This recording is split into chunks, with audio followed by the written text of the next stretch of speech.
Well, that's me. I'm back in Bridge of Orchy.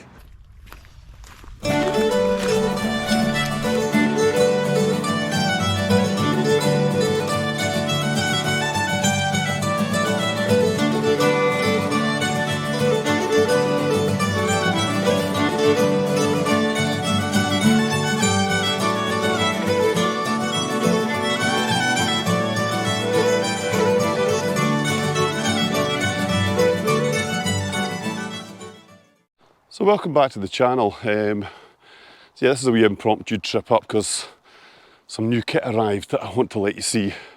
And tonight I was going to head out on my own and I thought I'm going to ask Cameron. I always think that they will say no, but tonight he said yes. So he's out with me and he's going to be using some of my kit. It's just nice to have a wee bit of company, I guess. So yeah, it's currently just about 6:30, so we're going to be about 2 hours up onto the summit of the hill. We'll get the tents pitched. So this is one that I've been up quite a number of times with on my own, and then of course with Ryan. So this will be my third trip up here this year. We're going to be aiming to get to about the 840 metre mark, and we'll stick the tents. There's a wee loch-in just as you head up the path to Ben Dorain.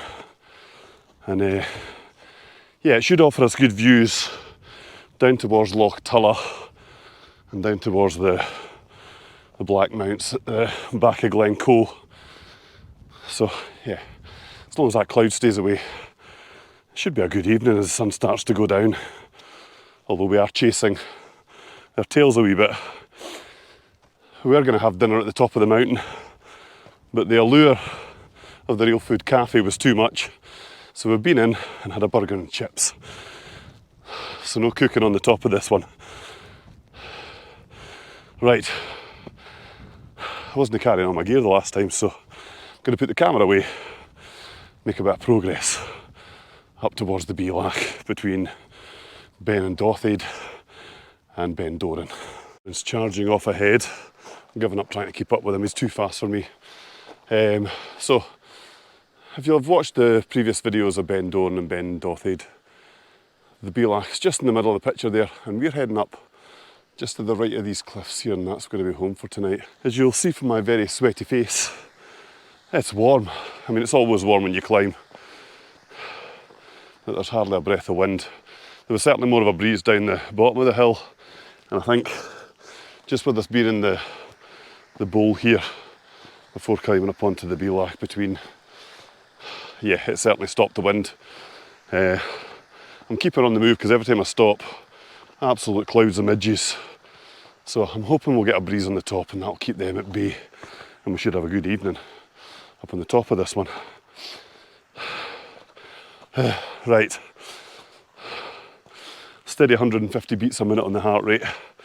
We're going to keep charging on and get ourselves up. I'll speak to you again when we get up onto the Beelach. Well, that's us reached the 750 metre mark, and we're now on the Beelach between Ben and Dothade, and where we're heading up the hill to the 840 metre mark of the slopes of Ben Dorain. So yeah, we're not far away. I'll turn you around and let you see, because Ben Dorain is up in the clouds. I think we're going to miss it. We're going to be just below, I think. And hopefully, I don't know if you can see behind me, we'll get a little bit of the sunset below the base of the clouds. Cameron, being fit as ever, he's charged off ahead. This is where we're heading. So yeah, Ben Dorain is shrouded by cloud. Centre of the picture there is Cameron charging on ahead. It's lovely that he's actually wanted to come with me tonight, so yeah, certainly appreciate the company. And as my wife said, if your dad's not got the gear for you to go up as well, I'd be very surprised, and she's right. I have enough tents and sleeping pads for 2 people. So yeah, it's going to be nice to have the company. Right, I'll speak to you again when we get to our camp spot. We've got about 100 metres to go. I'm trying not to stand still for too long. Oh, because with no breeze, the midges are rife. I was hoping there was going to be a bit of a breeze on the top of here, but no, the wind has well and truly died down. So you stand still for 2 seconds, you get eaten alive. Right, speak to you up at the top. Well, there you go, we've made it. Cam's over where we're going to be camping tonight, at this wee loch-in, which sits just about the 860 metre mark and that'll give us good views. We're just below the line of the clouds, down towards Loch Tulla and out towards the beginning part of Rannoch Moor on the West Highland Way. I'm also glad to report there is a slight breeze up here, which not only will keep the condensation down in the tent, but should keep away the midges, meaning Cameron and I will be able to have a nice evening together without getting pestered by the midges. My brother was up on the campsite we went on at Loch Nan Cat up in the Lawyers Range last weekend, and he got eaten alive by midges, not a breath of wind. So yeah, sounds like a miserable trip all in all. You know, Scotland would be just camping heaven if it wasn't for the midges. But you've just got to time it right and just keep your fingers crossed that the wind will play ball and keep the little blighters at bay. Right, I'm going to get across and show you the first of my birthday presents from my 51st birthday. Well, the sun has well and truly gone down. Cameron tonight is in the North Tent Vern 1. He's on the Thermarest pad that I normally use, and he's in the Rab Ascent 700 sleeping bag. Let me show you what I've spent my birthday money on this year. This is one of 3 things that's brand new to my camp setup.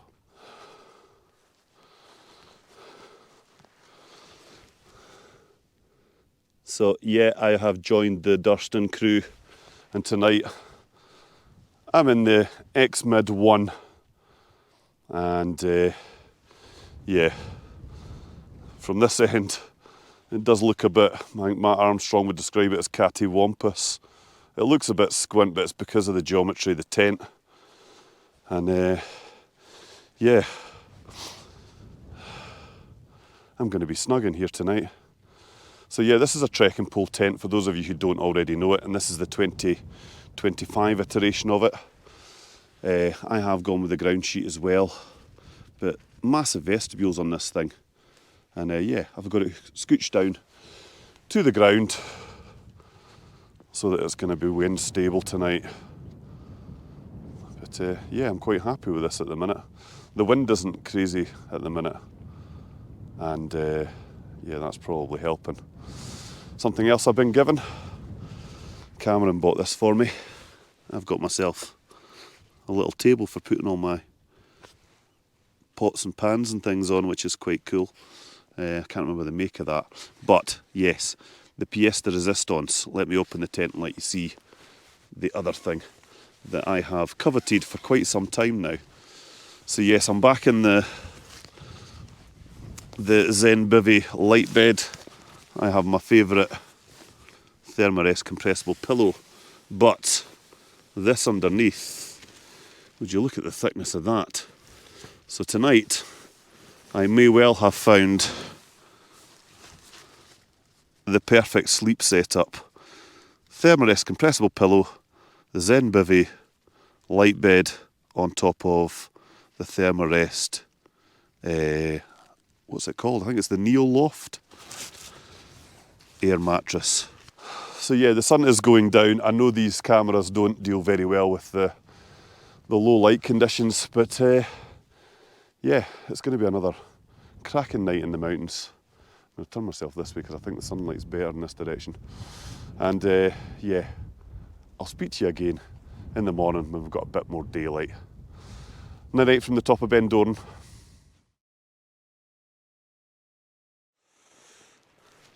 Good morning from the top of Ben Dorain.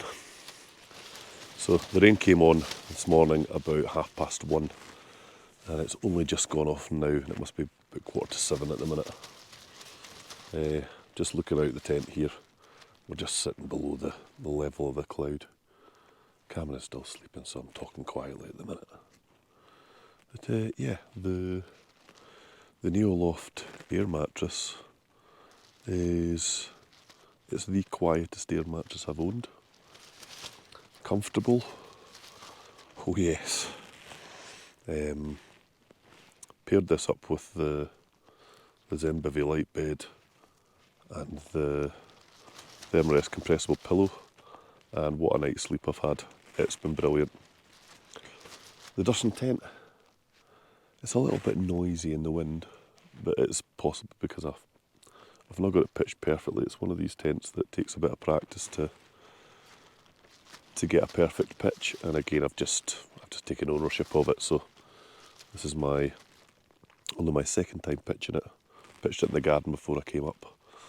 But yeah, quite happy with this setup. I like the fact that the tent is full of mesh, so it gives you this kind of airy feeling, even although it's just a one-man tent. And it's got these massive gear lofts, 2 of them there, and then you've got a pocket just at the door here and a pocket on the other door side. So in terms of a one-man tent, the storage inside is quite good. I did bring my pack in last night because I was worried that I'd camped in a nice wee flat spot. I was worried it was going to fill it with water when it started raining at 1:30, but no, it's been fine. So yeah, have I found the ultimate sleep system? Quite possibly. Anyway, I'm going to finish my morning coffee and then we're going to think about getting packed up. Head down the hill and get ourselves a breakfast stroll in the Bridge of Orchy. Yep, that sounds like a plan.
Well, the sun is starting to make an appearance in front of me here, and the cloud level, certainly in the distance, seems to be quite low. So, well, it's reasonably clear. I'm going to take you in and let you have a closer look at the 2025 Durston X-Mid 1. Have I got it pitched perfectly? No.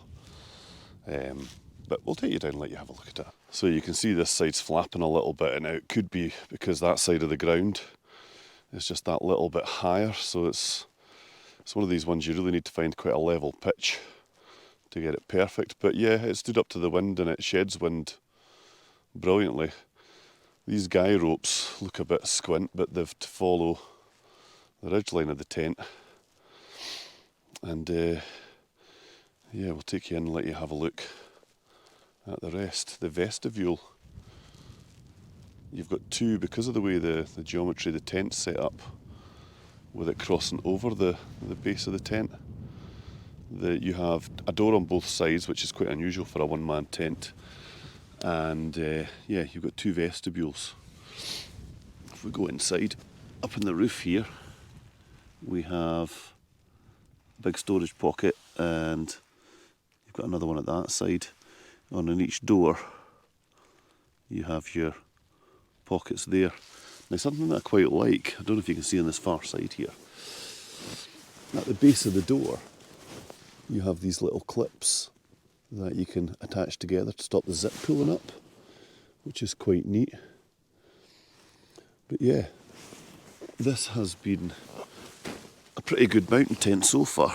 So yeah, this will probably become one of my go-to backpacking tents, purely because of the weight of it.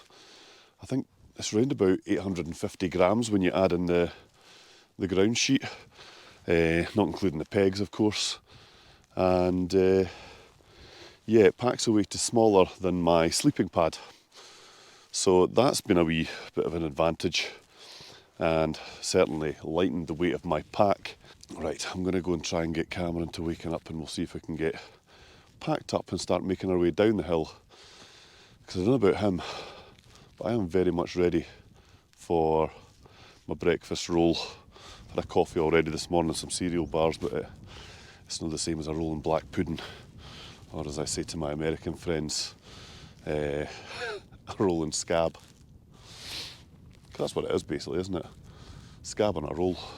So this has been a good wee spot for pitching the tents last night, and yeah, it's a good flat bit of ground with great views. What more could you ask for, eh? Anyway, this has been the sides of Ben Dorain and the Durston X-Mid 1, and yeah, all that remains for me to say is go and create your own adventures, and we'll see you on the next one.